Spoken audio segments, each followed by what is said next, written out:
Hello guys, അപ്പോൾ നാട്ടിൽ തിരിച്ചു വന്നതിന് ശേഷമുള്ള എൻ്റെ ഒരു ഡെയിലി വ്ളോഗ് കണ്ടാലോ. അപ്പോൾ ആദ്യം തന്നെ ഞാൻ എണീറ്റ് ബെഡൊക്കെ ഒന്ന് വൃത്തിയാക്കിയതിന് ശേഷം മാത്രമാണ് ബാക്കിയുള്ള കാര്യങ്ങളിലോട്ട് പോണത്. എന്നിട്ട് ഞാൻ ജനലൊക്കെ തുറന്നിട്ട് അവിടെ റൂമിലുള്ള കുറച്ച് അടുക്കിപ്പറക്കൽ കാര്യങ്ങളൊക്കെ കഴിഞ്ഞിട്ട് നേരെ ഞാൻ അടുക്കളയിലോട്ട് പോകും.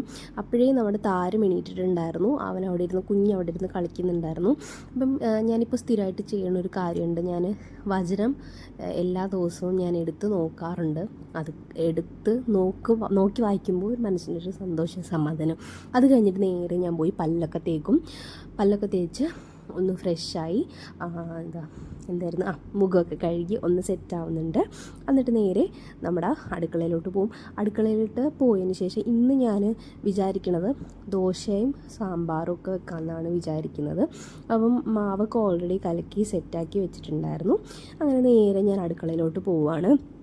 അടുക്കളയിലെ കതവും എല്ലാം തുറന്നിട്ട് എനിക്ക് ഈ അടച്ചിട്ട് ചെയ്യുന്നതിലും ഇഷ്ടം കഥകളെല്ലാം തുറന്ന് വെട്ടവും വെളിച്ചമൊക്കെ ഉണ്ടായി ഓരോ കാര്യങ്ങൾ ചെയ്യണതാണ് എനിക്കിഷ്ടം.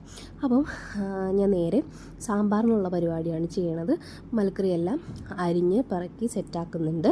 അപ്പം ഞാനും സാമ്പാർ ഉണ്ടാക്കുന്ന വിധം എന്ന് പറയുന്നത് ഈ മലക്കറികളെല്ലാം കൂടെ നമ്മുടെ കുക്കറിലിട്ട് വേവിച്ചിട്ട് പൊടികൾ സഹിതം ഇട്ട് വേവിക്കുകയാണ് ചെയ്യുന്നത്. എന്നിട്ട് അവസാനം ഒന്ന് കടുക് വറുത്ത് സെറ്റാക്കി എടുക്കുകയാണ്. ഇങ്ങനെയാണ് ഞാൻ സാമ്പാർ ഉണ്ടാക്കുന്നത്. അപ്പം ഞാൻ വിചാരിച്ചു ഇന്ന് സാമ്പാറിന് കൂടെ വെള്ളച്ചമ്മന്തിയും കൂടെ ആക്കാമെന്ന്. അപ്പോൾ അതിൻ്റെ കൂട്ടത്തിൽ ഞാൻ ചമ്മന്തി ഉണ്ടാക്കാനുള്ള പരിപാടികളും കൂടെ ചെയ്യുന്നുണ്ട്. അപ്പോൾ ഈ കണ്ടുകൊണ്ടിരിക്കുന്ന സാമ്പാറിൻ്റെ പരിപാടികളാണ്. അപ്പോൾ സാമ്പാർ ഉണ്ടാക്കി സാമ്പാർ അടുപ്പത്ത് വെക്കുന്ന നേരം കൊണ്ട് ഞാൻ ദോശയും സൈഡിൽ കൂടെ ചുടുന്നുണ്ട്. അധികം ഇന്ന് വീട്ടിൽ ആരും ഇല്ലാത്തത് കൊണ്ട് ദോശ അധികം ഉണ്ടാക്കണ്ടായിരുന്നു.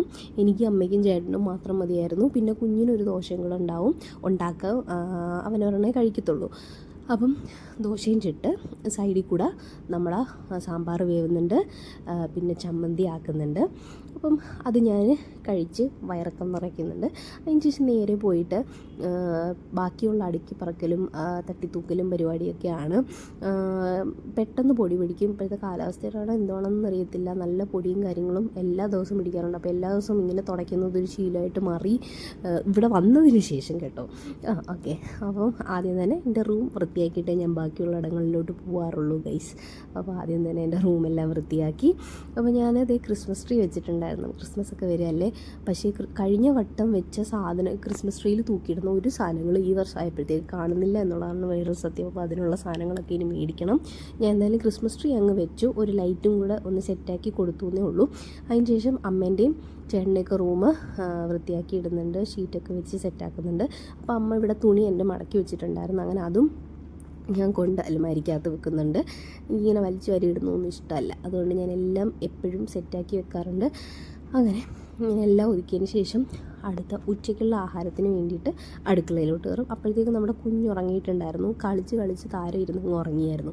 അപ്പോൾ ഇന്ന് ഉച്ചയ്ക്കലത്തേക്ക് സാമ്പാർ ഓൾറെഡി ഉണ്ടല്ലോ. അപ്പം ഞാൻ കരുതി ഒരു ക്യാബേജ് തോരനും പിന്നെ മോരും അതുപോലെ തന്നെ മീനും കൂടെ വറുക്കാമെന്ന് വിചാരിച്ചു. ഇന്ന് കുഞ്ഞ് ചാള വീട്ടിലൊരു ആൻറ്റി കൊണ്ടുവന്നിട്ടുണ്ടായിരുന്നു.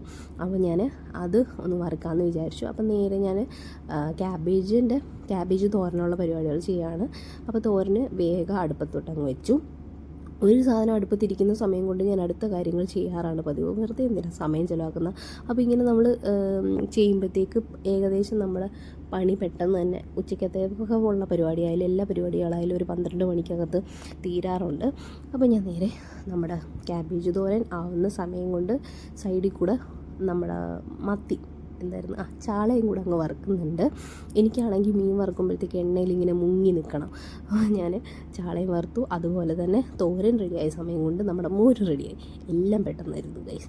അപ്പം ഇതെല്ലാം കഴിഞ്ഞതിന് ശേഷം അടുക്കളയും വൃത്തിയാക്കി ഒതുക്കുന്നുണ്ട്. ഇതെല്ലാം കഴിഞ്ഞപ്പോഴത്തേക്ക് ഞാനൊന്ന് ക്ഷീണിച്ചു. അപ്പം ഞാൻ വിചാരിച്ച് നാരങ്ങ കുടിക്കാമെന്ന്. അങ്ങനെ നാരങ്ങ കുടിച്ചപ്പോഴത്തേക്ക് ഏകദേശം 12 മണിയായി. അപ്പോൾ അത്രയേ ഉള്ളൂ ഇന്നത്തെ വീഡിയോ. Bye guys.